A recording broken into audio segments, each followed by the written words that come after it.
Hey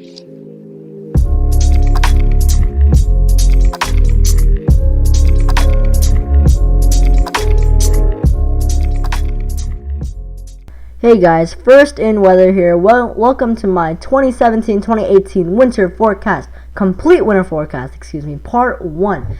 You might have seen some other videos where I had winter forecast part 2, winter forecast part 3, but this is my first video, winter forecast, where it's a complete winter forecast, where it has all the factors combined, and it's not just a video focusing on a specific aspect like the PDO or NAO forecast.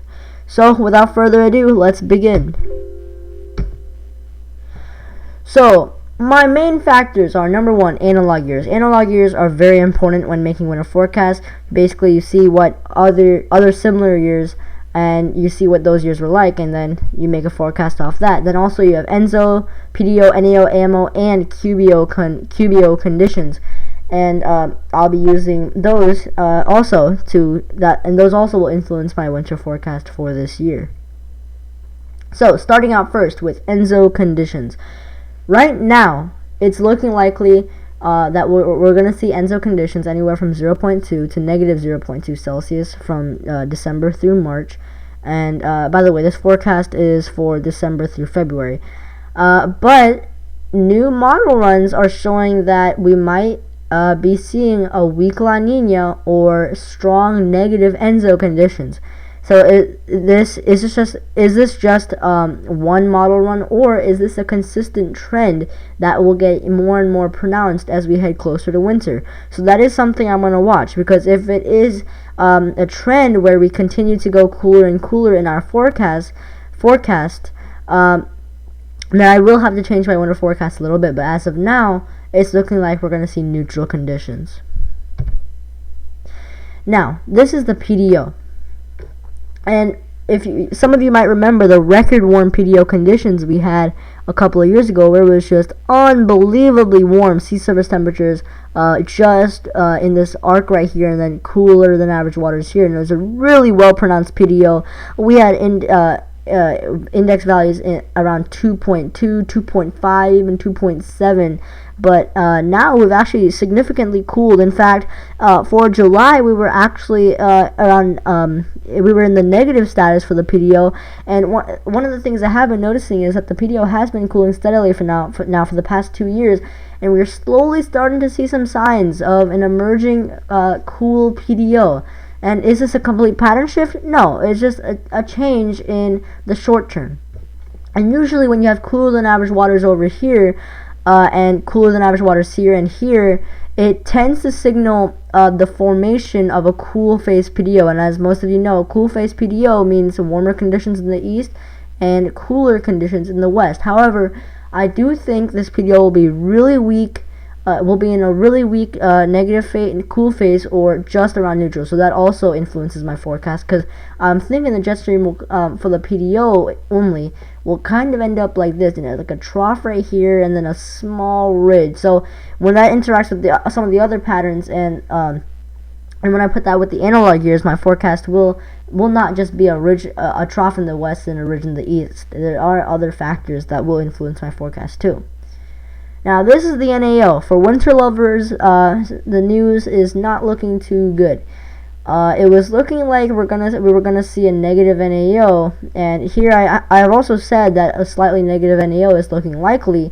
But again, newer model runs and newer maps of sea surface temperatures, are starting to show that they're starting to show warmer waters around here, and usually a good indicator of negative NAO conditions are these like 3 bands right here: a warm band of water right here, a cooler band right here, and then again another warmer band right here, and that usually indicates a negative NAO for the winter.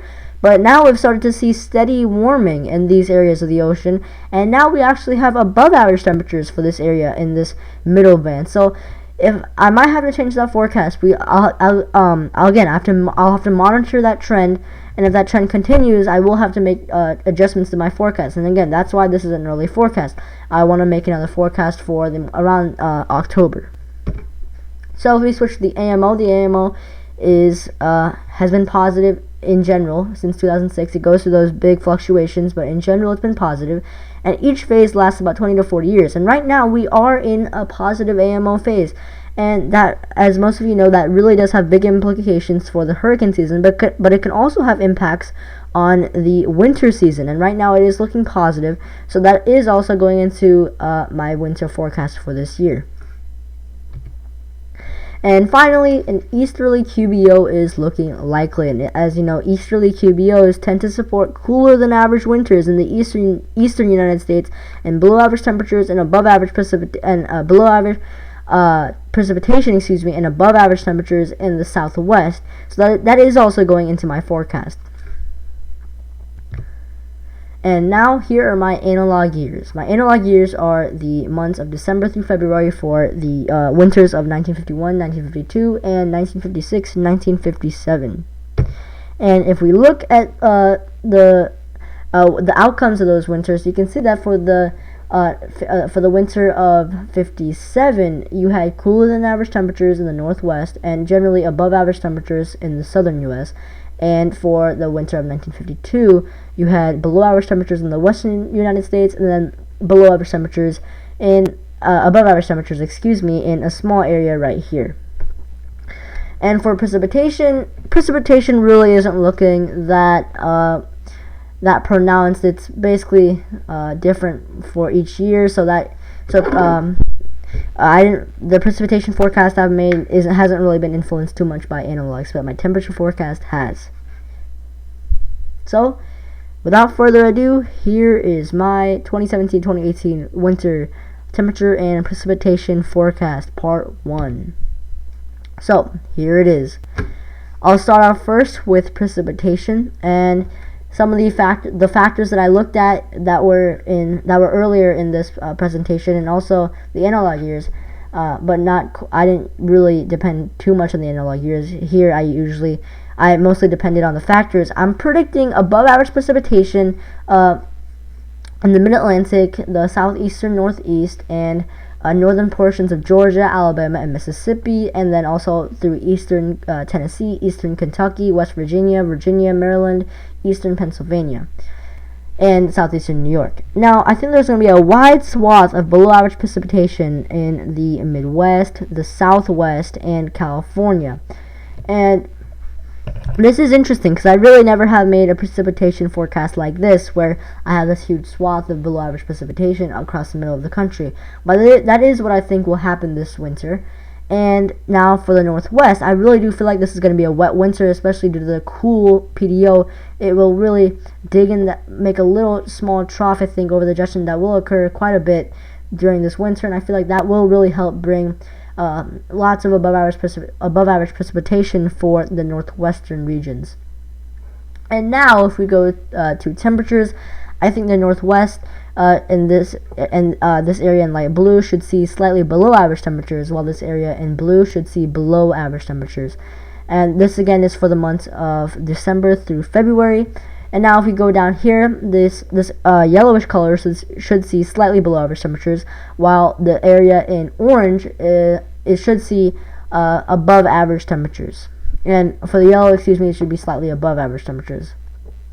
So that is my forecast as of now. Again, like I said earlier, I'm monitoring the changes with the potential water temperature anomalies west of South America, and also the NAO conditions, because I may have to tweak those forecasts, and that will end up changing my forecast right here. And also, as you can see, I've kind of been leaning on a cooler than normal winter in the eastern United States, but I may have to change that based on the changes I'm seeing with the ENSO conditions and then also the NAO conditions. So I may have to make some tweaks to that.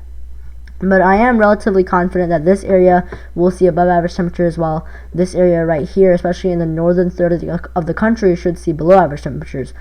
And so I may have to extend this area of above average temperatures a little farther east, but right now my high confidence levels are located here and a wide swath from Wisconsin all the way to Washington State. So basically the northern third of the country should see below average temperatures. This area in the middle portions of the country, especially east of the Mississippi River, those areas are a little uncertain right now, so I will get more confident in those areas as we come closer to the meteorological months of winter, December through February. So I hope you enjoyed this video. Please make sure to stay tuned for more. Subscribe, like my videos. If you have any questions, comments, or concerns, please comment in the comment section below. And keep in mind, things are bound to change. We are still pretty far out. And in October, I'll get more information regarding Siberian snow cover, stuff like that. So I will make tweaks and changes to my winter forecast as we head closer to winter. So I hope you enjoyed this video, and I'll see you next time.